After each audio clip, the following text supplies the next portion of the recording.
की।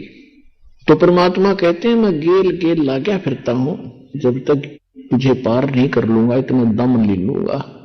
तो आपका तो वो समय आ गया, आप इनका पार हो जाओगे। परमात्मा का बहुत सा काम घट गया, आपके साथ युगों से भटक रहे हैं। 600 वर्ष पहले आए थे परमात्मा और 64 लाख शेष हो गए थे कबीर भगवान के। 64 लाख शेष, एक धानक के, एक जुलाहे के, एक झोंपड़ी में रहने वाले मजदूर के, और 64 लाख शेष हो जाना, जिसको आज हम एक भगत और संत करके उसकी फाइल क्लोज कर रखी थी हमने, इन नकली आचार्यों और शंकराचार्यों के अज्ञान के आधार से। लाल को कुरडी में फेंक रखा था, कूड़े में, और कौड़ियों की गठड़ी बांध रखी थी, बैंक बैलेंस बना रखा था। वह भूल थी, अब वो भूल मिटेगी। तो पुण्यात्माओं, जब परमात्मा द्वापर युग में आए थे, उस समय एक सुदर्शन नाम के एक वाल्मीकि थे, और परमात्मा को एक वाल्मीकि दंपत्ति जो निसंतान था, वो उसको उठा लाए थे। परमात्मा ने शिशु रूप धारण किया था, और कमल के फूल पर वो विराजमान होते हैं। प्रत्येक युग में एक लीला वो ऐसी करते हैं। उस वाल्मीकि का नाम था भिक्षु, उसकी पत्नी का नाम था गोदावरी। और सुदर्शन के जो माता पिता थे, उन्होंने परमात्मा का नाम नहीं ग्रहण किया था। जब परमेश्वर द्वापर युग के अंदर एक लीला कर रहे थे, सुदर्शन को यह बात समझ में आ गई थी। सुदर्शन जी कौन थे? वो सुदर्शन वो थे, सुपथ सुदर्शन, जिन्हों के बारे में हम सुना करते थे कि पांडवों ने एक अश्वमेध यज्ञ किया था, उनका यज्ञ संपूर्ण नहीं हुआ था, और सुपच नाम के एक भगत ने, सुदर्शन सुपच ने वो यज्ञ पूर्ण की थी। तो वो सुपच सुदर्शन परमेश्वर कबीर जी के शिष्य थे, और परमात्मा कबीर जी ही उस अपने भगत की इज्जत रखने के लिए उसका रूप बना के पांडवों की यज्ञ में गए थे, और तब उनका शंख बजाया था। आज का जो विषय है, हम कुछ और विषय पर आपको सत्संग सुनाने जा रहे हैं, इसको विस्तार से नहीं बताएंगे। तो ऐसे भक्त थे वो। सुदर्शन जी को परमात्मा का ज्ञान 100% समझ में आ गया था, समर्पित हो गए थे, लेकिन उनके माता पिता इस बात को स्वीकार नहीं कर रहे थे। सुदर्शन के माता पिता की मृत्यु होगी। सुदर्शन को जब सतलोक जाने का समय आया तो परमात्मा ने पूछा, क्यों भक्त सतलोक जाना चाहते हो? कहने लगा, महाराज आपकी बिल्कुल तैयार है, आपने ज्ञान ही ऐसा दे दिया, यहां कुछ रखा ही नहीं है। तो परमात्मा ने कहा कि एक देख ले भाई, किसी में तेरी आस्था तो नहीं है।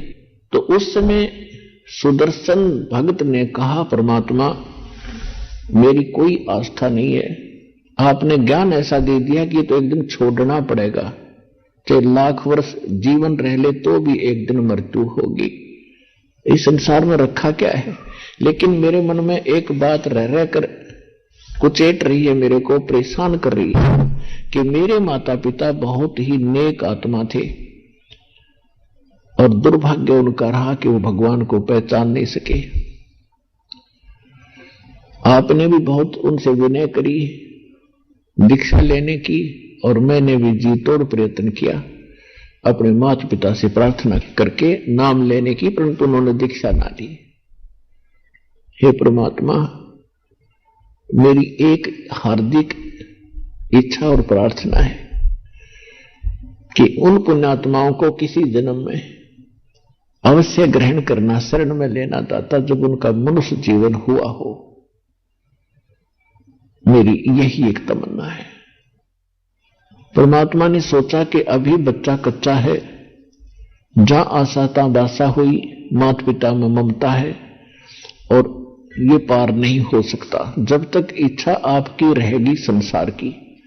ठीक है, भक्ति जो कर रहे हो ये आपका बैंक बैलेंस बन रहा है, इसमें कोई शक नहीं, बहुत पूंजी इकट्ठी हो रही है भक्ति धन की, लेकिन पार नहीं हुए तो फिर यही रह जाएंगे। तो इस कमाई का करेंगे क्या? फिर कभी स्वर्ग में जाएंगे, राजा बन जाएंगे, कोरे कर्म बिगाड़ेंगे अपना कर्म फोड़ के, और फिर पृथ्वी पर ऐसे ही निर्धन बनकर घूम रहे होंगे। तो परमात्मा ने सोचा कि ये जीव इतना पुण्यात्मा है, फिर भी इतना ज्ञान समझाने के बाद भी आज मां बाप के चक्कर में ये फिर फंस गया। तब परमात्मा ने कहा, बेटा तू निश्चिंत होकर जा यहां से, मैं प्रतिज्ञा करता हूं तेरे माता पिता को मैं अवश्य पार करूंगा, जन्म चाहे उसके कितने लग जाइयो मैं उनको पार करूंगा भाई। तब सुदर्शन को विश्वास हुआ कि जो परमात्मा ने बोल दिया वो फाइनल है। तब वो सतलोक जाने के योग्य हुआ। और ये स्थिति तो उस व्यक्ति की है जिसके संग में भगवान रोज रहा करते थे। तो पुण्यात्मा उनको विश्वास इतना नहीं हो पा रहा था कि सचमुच गॉड है, परमात्मा है। तो दास का उद्देश्य ये है कि आपके हृदय में सबसे पहले ये जचा दूं कि कबीर इज गॉड। जब कबीर साहब परमात्मा है तो फिर बात ही खत्म है।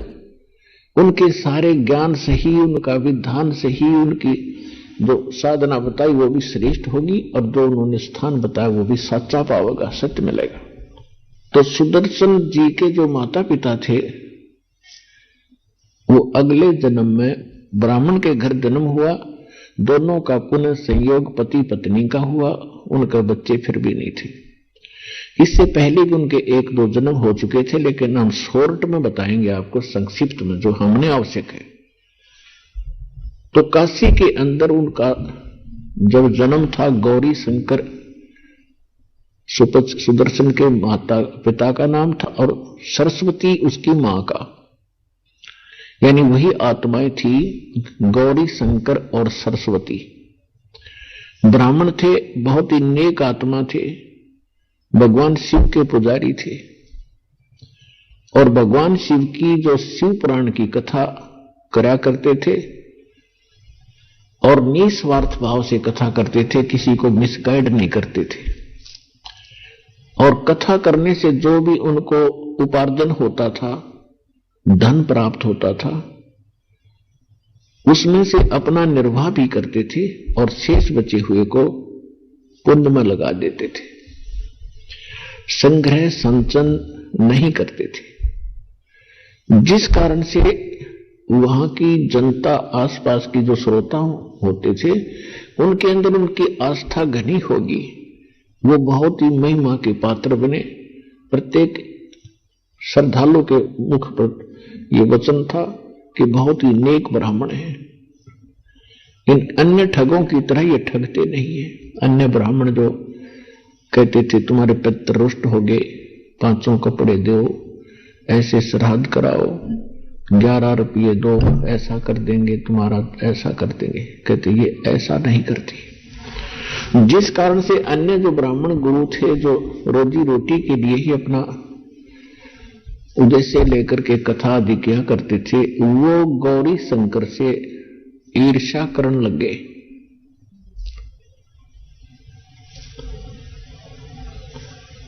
कि इसने तो हमारा रोजगार ही बंद करने को जा रहा है। और इस बात का ज्ञान हो गया काशी शहर के मुसलमान मुल्ला और काजियों को। तो उन्होंने दाव लगाया कि जो अन्य ब्राह्मण गुरु हैं वो तो इसके साथ नहीं, और जनता विशेषकर धर्म गुरुओं के साथ ही होती थी, और जैसा भी वो हमें मिसगाइड कर देते थे, हम मरने मारने को तैयार हो जाते थे। तो इस बात का उन्होंने दाव लगाया, गौरी शंकर को और सरस्वती को जबरदस्ती मुसलमान बना दिया कि ये हिंदू धर्म का घना प्रचार कर रहे हैं, इसलिए इस पर बैन लगा दे। ऐसा ही हुआ। जो ही उन्होंने मुसलमान पीरों ने, मुल्ला और काजियों ने गौरी शंकर और सरस्वती घर पे जाकर अपना जूठा जल छिड़क दिया, उनके मुंह में डाल दिया बाई फोर्स, और बहुत से ब्राह्मण बाहर देख रहे थे। उन्होंने उनका विरोध ना करके सब जगह शोर मचा दिया कि गौरी शंकर मुसलमान बन गया, इसको जाति से बाहर कर दो, इसका भाईचारा बंद, कोई इनसे बात नहीं करेगा, ये मुसलमान हो गया, और गंगा घाट पे स्नान करना बंद। ऐसा हो जाने से गौरी शंकर सरस्वती के सामने एक बहुत बड़ी समस्या आ गई रोजी रोटी की। तो उन्होंने क्या किया कि सस्ते से सस्ता कौन सा काम है जो बगैर किसी पैसे से स्टार्ट हो सकता है। उन्होंने जुलाहे का काम शुरू कर दिया। जुलाहे के काम में 4-5 एक डंडे से गाड़ने होते हैं, और उन्होंने वो जुलाहे का काम शुरू कर दिया। वो मुसलमान बना दिए गए, लेकिन अंदर से वो भगवान शिव की पूजा फिर भी कर रहे थे। भले ही वो 5 वर्ष नमाज भी करते थे, लेकिन भगवान शिव को वो भूल नहीं पाए थे। अंदर से उनको इंद्रिय विशेष कसक थी। अब उनके संतान नहीं थी, और संतान ना होने के कारण वो बहुत दुखी रहते थे, भगवान शिव से याचना भी करते रहते थे, लेकिन कुछ नहीं बन पा रहा था। अब उनका गंगा के अंदर स्नान करना बंद कर दिया, तो उन्होंने एक इसका अल्टरनेट खोजा। काशी शहर से बाहर गंगा का जल वर्षा के दिनों में, जब गंगा बहुत ऊपर से भरकर चलती है, किनारों को छूती हुई, तो लहरों के द्वारा उछलकर कुछ जल गौ घाटों के ऊपर से और बाहर मैदान के अंदर एक गड्ढे में इकट्ठा हो जाता था और बहुत बड़े सरोवर का रूप धारण कर लेता था, और फिर सारा सीजन, सारा वर्ष उसका जल बहुत निर्मल और पवित्र रहता था। तो गौरी शंकर और सरस्वती सुबह सुबह उठकर प्रतिदिन उस लहर तारा नाम के तालाब में स्नान करने के लिए जाया करते थे। लहर तारा नाम उसका इसलिए पड़ा था कि गंगा की लहरों से उछला हुआ जल वहां एकत्रित होता था, तो लहर तारा नाम से वो प्रसिद्ध हुआ था। उधर से परमात्मा प्रत्येक युग में आते हैं और अपने भगत के उस वचन के आधार से मुसलमानों ने उनका नाम बदल दिया। गौरी शंकर का नाम रख दिया नूर अली, और सरस्वती का नाम रख दिया नियामत।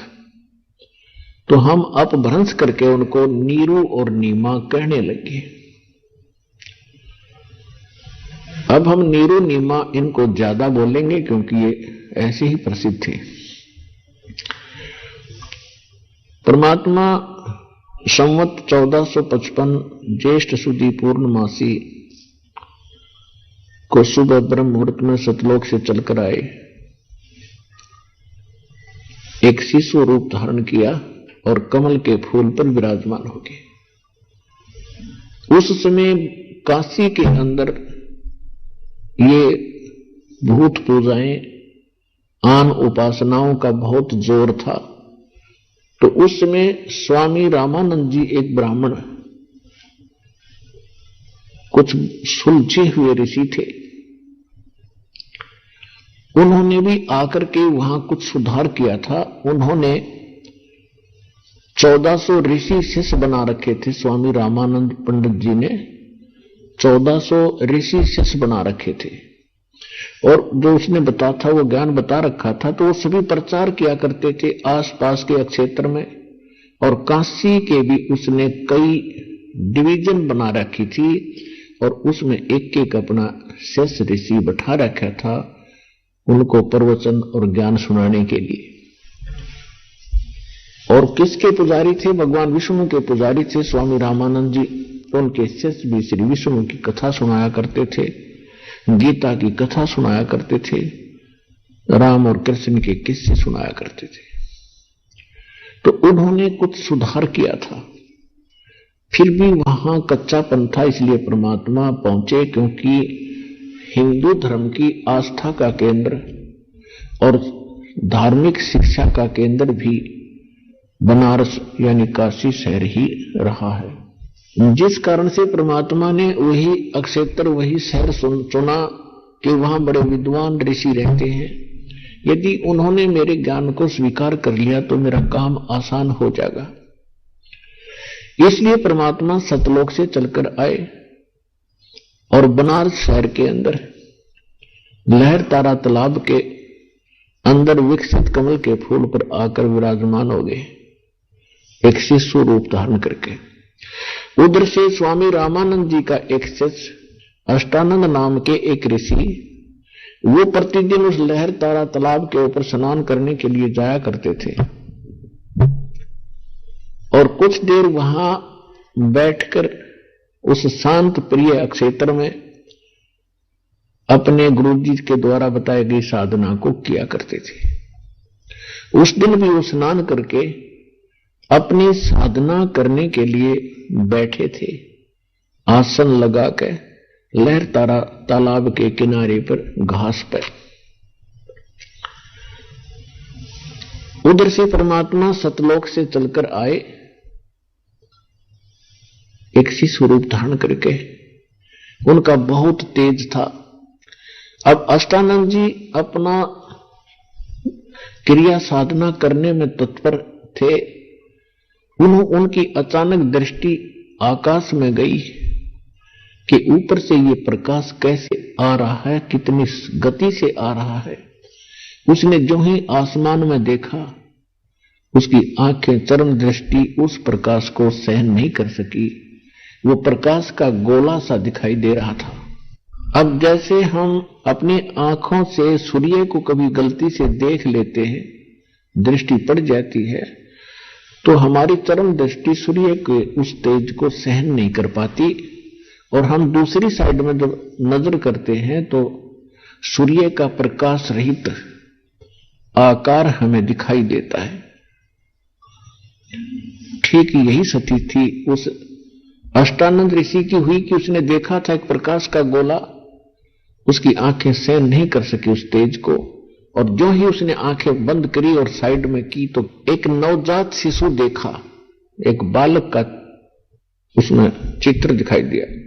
इस दृश्य को देखकर अष्टानंद बड़े चकित हुए और कुछ देर में क्या देखा उसने कि वो प्रकाश उस लहर तारा तालाब में एक किनारे पर सिमट गया। अब अष्टानंद जी ने सोचा कि मैं अपने गुरुदेव स्वामी रामानंद जी से पूछूंगा कि ये आज मैंने क्या देखा, ये मेरी कोई भक्ति की उपलब्धि है या मेरी कोई गलत फहमी बन गई है, मेरी कोई भ्रमणा है, संशय है। वो वहां से उठकर आ गया। उधर से आकर उसने अपने गुरुदेव जी से कहा कि गुरुदेव, आज आपके शिष्य ने ऐसे ऐसे साधना काल में, साधना समय में एक प्रकाश देखा, आकाश से बहुत तेज गोला आ रहा था, और जब मेरी आंखें सहन नहीं कर सकी तो मैंने आंखें बंद कर ली। उसमें एक नवजात शिशु का रूप देखा। हे परमात्मा, हे गुरुदेव, ये मेरी कोई आंखों का दृष्टि दोष है या कोई और परमात्मा की लीला है, मुझे बताइए। तो स्वामी रामानंद जी ने कहा कि बेटा, ऐसे लक्षण उस समय होते हैं जब ऊपर के लोकों से कोई अवतारी शक्ति धरती पर जन्म लेने के लिए आती है, तब तारा सा टूटता है। ऐसा ही तुझे दिखाई दिया होगा। तो शिष्य ने कहा हां जी, ऐसा ही था। तो वो यहां जन्म लेगा किसी मां से और अपनी जो लीला करने के लिए आए हैं वो करेंगे। बेटा, ये तेरी भक्ति की उपलब्धि नहीं, ये तो कोई संयोग था उस महापुरुष के ऊपर से आने का। अब रामानंद जी स्वामी जी को जो ज्ञान था, उसको इतना ही ज्ञान था कि जितने भी यहां अवतार आए हैं वो किसी मां से ही जन्मे हैं। इसलिए उसने अपने शिष्य को अपने विचार आधार से संतुष्ट किया, उसकी शंका का समाधान किया। उधर से नीरू नीमा प्रतिदिन की तरह स्नान करने के लिए वहां से चले लहर तारा पर। तो उससे पहले दिन उस नीमा के घर कोई रिलेटिव आ गया था, नीरू के घर पे। उसके साथ उसकी धर्मपत्नी भी आई थी, बच्चे भी आए थे। तो उसने रात्रि के समय नीमा से बहुत कुछ बातें की और कहा कि आपको संतान नहीं दी अल्लाह ने, और आप अर्ज करो अल्लाह से, एक पुत्र तो होना ही चाहिए था, बगैर पुत्र की गति नहीं होती। ऐसी ऐसी उन्होंने बातें बताई। अपने आत्माओं, ये ज्ञान अध्यात्म ज्ञान है, तत्व ज्ञान है, गॉड गिवन स्पिरिचुअल नॉलेज है। हम उस व्यक्ति को एक भाग्यवान मानते थे जिनका संतान हो, और संतान में भी पुत्र हो तो वो लकी है, अगर लड़की है तो भी हम उसको भाग्यवान नहीं मानते थे। ये हमारे धर्मगुरुओं की काल के प्रेरणा से उन्होंने हमारे अंदर ऐसी भ्रमणा पैदा कर रखी थी हमारे अंदर, कि जिनका संतान ना होती उनका तो जीवन हराम रहता था पूरी लाइफ में, और जिनका पुत्र ना होता उसको डरा डरा कर मार देते कि पुत्र बिना गति नहीं हो सकती। तो इस तरह की वो बातें हमें मूर्ख बनाने के लिए वो अज्ञानी बताया करते थे। और संसार का यानी जगत और भगत का आपस में जो विरोध रहा है, उसका कारण यही रहा है कि जो अध्यात्म मार्ग के विचार हैं वो संसार के विचारों से भिन्न होते हैं, उनके कति विपरीत होते हैं।